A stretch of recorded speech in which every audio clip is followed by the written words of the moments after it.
Assalamualaikum warahmatullahi wabarakatuh. Perkenalkan, nama saya Muhammad Andre Ibrahim. Saya berasal dari Prodi Pendidikan Biologi kelas A. Jadi pada video kali ini saya akan menjawab pertanyaan tugas mata kuliah ekologi yang diampu oleh Bapak Abu Bakar Sidikatili, SPD, MSc. Oke, langsung saja kita masuk pada materi yang pertama, menjelaskan tentang apa yang dimaksud dengan kompetisi, predasi, dan mutualisme, serta bagaimana pengaruhnya terhadap populasi. Jadi kita bahas satu persatu, kita mulai dari kompetisi. Nah, kompetisi ini adalah interaksi yang terjadi ketika individu dari spesies yang berbeda ini bersaing untuk mendapatkan sumber daya yang membatasi kelangsungan hidup dan reproduksi setiap spesies. Nah, contohnya ada pada gambar ini, gulma yang tumbuh di taman dan bersaing dengan tanaman yang ada di taman untuk mendapatkan nutrisi dari tanah dan juga air. Nah, pengaruhnya terhadap populasi yaitu kompetisi ini sebagai pengendalian populasi. Kemudian juga tidak ada populasi yang mampu bertahan dengan kerapatan yang tinggi. Lalu individu yang tidak dapat memanfaatkan sumber daya lingkungan akan tersingkir. Kemudian kita masuk pada predasi. Jadi predasi adalah persaingan antara suatu spesies di mana satu spesies sebagai pemangsa dan spesies lainnya sebagai mangsa. Kita bisa lihat pada gambar contohnya yaitu singa yang menyerang dan memakan antelop.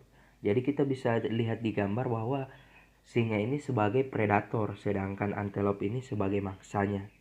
Kemudian pengaruhnya terhadap sebuah populasi yaitu akibat dari proses mangsa memangsa ini, jumlah populasi mangsa berkurang. Namun, mekanisme putaran umpan balik dari komunitas dapat mengendalikan jumlah pemangsa. Kemudian kita masuk pada mutualisme. Jadi mutualisme ini adalah hubungan antara dua individu yang berbeda jenis namun saling menguntungkan satu sama lain. Nah, contohnya kita bisa lihat pada gambar yaitu kupu-kupu dengan bunga.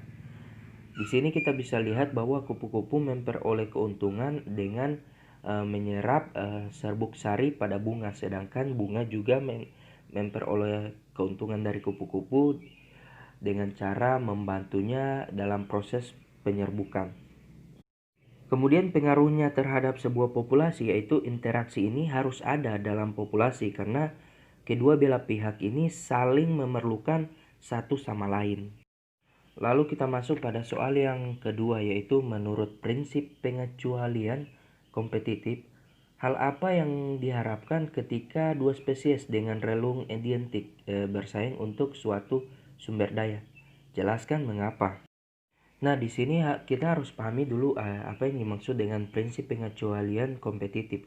Jadi, prinsip pengecualian kompetitif ini merupakan dua spesies yang bersaing untuk sumber daya pembatas yang sama dan juga tidak dapat hidup berdampingan dengan nilai populasi yang konstan.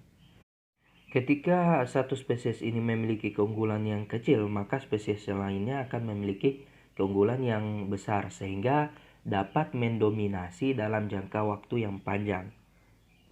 Nah, hal tersebut juga menyebabkan punahnya spesies yang lemah atau perubahan evolusioner atau juga perubahan perilaku menuju ceruk ekologi yang berbeda. Nah, saya kasih contoh sebuah gambar. Pertama-tama kita bisa lihat bahwa burung kuning ini mencari makan pada pohon, pada bagian seluruh pohon. Kemudian datang burung merah yang datang juga mencari makan di pohon tersebut sehingga mendominasi tempat makan tersebut. Karena burung merah ini mendominasi tempat tersebut, maka mengakibatkan terjadinya perubahan perilaku pada burung kuning ini, sehingga burung kuning ini hanya bisa mencari makan di bagian atas pohon saja dan sebagian juga mencari makan di bawah pohon. Nah, kemudian kita masuk pada soal yang ketiga yaitu mengilustrasikan bagaimana zona hibrida dapat berubah seiring waktu. Kemudian bayangkan bahwa dua spesies finch ini menjelajah pulau baru dan mampu melakukan hibridasi. Pulau ini memiliki dua spesies tumbuhan, satu dengan tumbuhan biji besar dan yang satu lagi mempunyai biji kecil. Kemudian tumbuh di habitat yang terisolasi. Jika dua spesies finch ini berspesialisasi dalam memakan tumbuhan yang berbeda, akankah penghalang reproduksi ini diperkuat, dilemahkan, atau tidak berubah di zona hibrida ini? Jelaskan. Oke, di sini kan tadi sudah dijelaskan bahwa masing-masing burung finch ini berspesialisasi dalam memakan benih tumbuhan yang berbeda, sehingga kedua individu tersebut mempunyai habitat yang berbeda juga.